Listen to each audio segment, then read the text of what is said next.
Bem, gente, agora a gente vai ver essa organela chamada acrossomo, que é produzida no complexo golgiense. Por exemplo, essa organela ela é encontrada nos espermatozoides, somente nos espermatozoides. O acrossomo é uma organela que vai ajudar muito na fecundação do óvulo. Vamos ver como? Primeiro, essa célula que eu fiz aqui seria uma célula precursora de espermatozoide, chamada espermatogônia, ou seja, ela vai se transformar no espermatozoide. Ela está presente no testículo do homem, a gente pode chamá-la de gônia ou espermatogônia. Aqui seria o núcleo, e essas ondinhas que eu fiz em preto aqui, seriam as cisternas do complexo golgiense. Puxei uma setinha para cá para aumentar o tamanho. Então essas ondinhas são o complexo golgiense. E o complexo golgiense, pessoal, ele recebe enzimas do retículo endoplasmático granuloso. Então aqui embaixo, por exemplo, eu poderia colocar muitas cisternas do retículo endoplasmático granuloso, que vai produzir enzimas e mandar essas enzimas através de vesículas para o complexo golgiense. Então, do retículo endoplasmático granuloso estão partindo vesículas cheias de enzimas. Essas vesículas vão chegar até o complexo golgiense e vão se fundir com essa organela. Quando elas se fundem com o complexo golgiense, essas vesículas vindas daqui se abrem e liberam suas enzimas no complexo golgiense. Então, o complexo golgiense ele vai armazenar as enzimas vindas do retículo endoplasmático granular. E depois ele solta vesículas maiores. Estão vendo aqui, em azul são as enzimas. Dentro dessas vesículas maiores, são essas bolinhas aqui, Essas enzimas que eu fiz em azul são essenciais para que o espermatozoide possa digerir as membranas que envolvem o óvulo, que a gente vai ver daqui a pouquinho. Pessoal, o importante é você entender que essas vesículas cheias de enzimas, elas vão se fundir uma com a outra e em determinada parte do espermatozoide, elas vão formar uma vesícula maior. Essa vesícula maior, ela veio da fusão de vesículas menores vindas do complexo golgiense. Eu coloquei aqui, essa vesícula maior aqui do lado. Essa vesícula maior, cheia de enzimas digestivas, é uma organela chamada de acrossomo ou acrossoma. Aqui seria o espermatozoide, aqui o núcleo e aqui o flagelo. O acrossomo seria essa organela aqui. Ela fica na extremidade anterior da cabeça do espermatozoide. Então aqui eu vou pintar em azul as enzimas presentes no acrossomo. Depois a gente vai estudar uma organela chamada mitocôndria. Nessa região aqui que eu estou colocando em laranja, pintando em laranja, chamada de colo ou peça intermediária do espermatozoide, nessa peça intermediária que eu estou pintando em laranja, tem muitas mitocôndrias, porque as mitocôndrias vão produzir ATP. O ATP é uma molécula energética que vai fornecer energia para o flagelo poder movimentar, mexer. Quando o flagelo movimenta, o espermatozoide se desloca. Então o espermatozoide, graças ao flagelo e à energia gerada nas mitocôndrias aqui, ele vai nadar pelo sistema genital feminino, vai passar pelo útero, vai passar pela tuba uterina e na extremidade da tuba uterina, os espermatozoides vão se deparar com o óvulo, por exemplo. E o espermatozoide, pessoal, ele precisa perfurar as membranas que protegem o óvulo. Então, o acrossomo ele começa a liberar suas enzimas. Em azul aqui as enzimas. O acrossomo começa a liberar suas enzimas em cima das membranas do óvulo.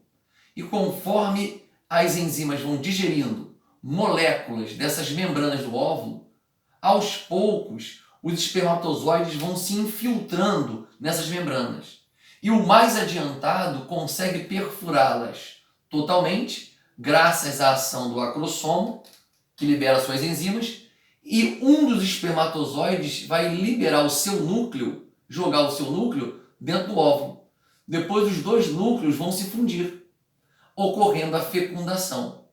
Então eu posso dizer que o acrossomo é uma organela importantíssima para a fecundação, porque ele contém enzimas que serão jogadas em cima do óvulo e vão digerir as membranas que protegem o óvulo, permitindo o espermatozoide se infiltrar e jogar o seu núcleo dentro do óvulo, caracterizando a fecundação, tá bom? Então a outra função do complexo golgiense é a de produzir o acrossomo. Bem, a próxima organela que a gente vai ver na aula de hoje é o retículo endoplasmático liso ou o retículo endoplasmático agranular. Agranular porque ele não tem ribossomos nas suas membranas. Aqui seria uma célula, o núcleo, e coloquei aqui retículo endoplasmático agranular. Qual é a função dessa organela? O retículo endoplasmático agranular, pessoal, ele usa ácidos graxos, vou botar aqui em laranja, ó. Ele usa ácidos graxos e moléculas de glicerol, que são pequenas moléculas de natureza lipídica que o sangue traz. Então aqui em laranja, ácidos graxos e glicerol que entram na célula. E o retículo endoplasmático liso usa essas moléculas, ácidos graxos e glicerol, para fazer moléculas maiores de lipídios.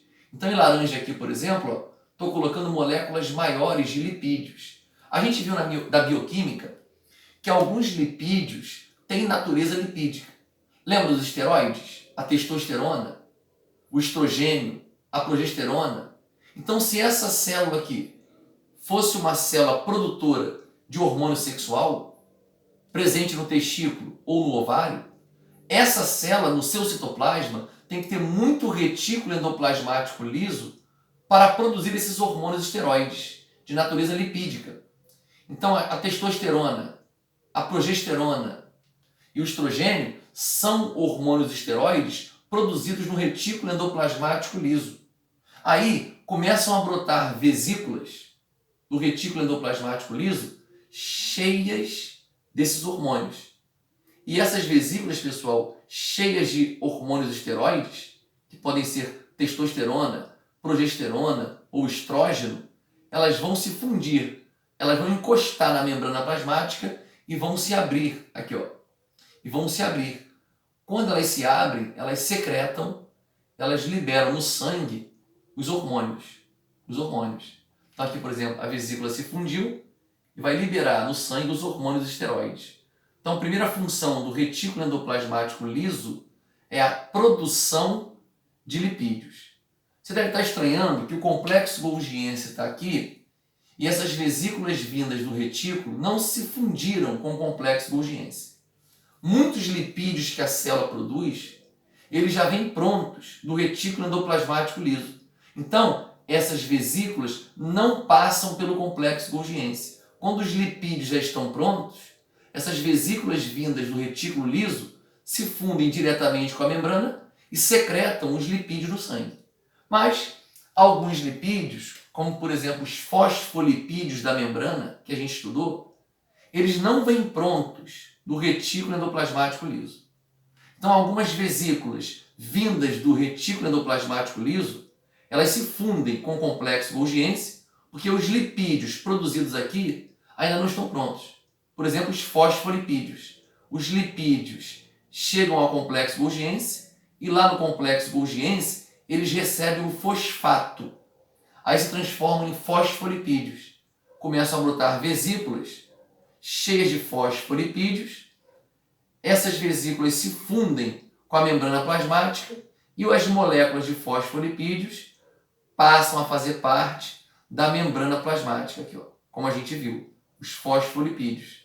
Ok? Então, a primeira função do retículo endoplasmático liso é produzir lipídios. Será que toda célula tem a mesma proporção, a mesma porcentagem de retículo endoplasmático liso? Claro que não. Se a célula é especializada em produzir hormônios esteroides, a porcentagem de retículo endoplasmático liso dentro dela vai ser muito maior do que uma célula produtora de proteína. Por exemplo, células produtoras de proteínas têm uma proporção maior de retículo endoplasmático granuloso e não liso no seu citoplasma. Está percebendo que dependendo da função da célula, a porcentagem de determinada organela é diferente? Tranquilo? Então, próxima organela que a gente estudou, acabamos de ver, retículo endoplasmático liso, síntese de lipídios. Beleza.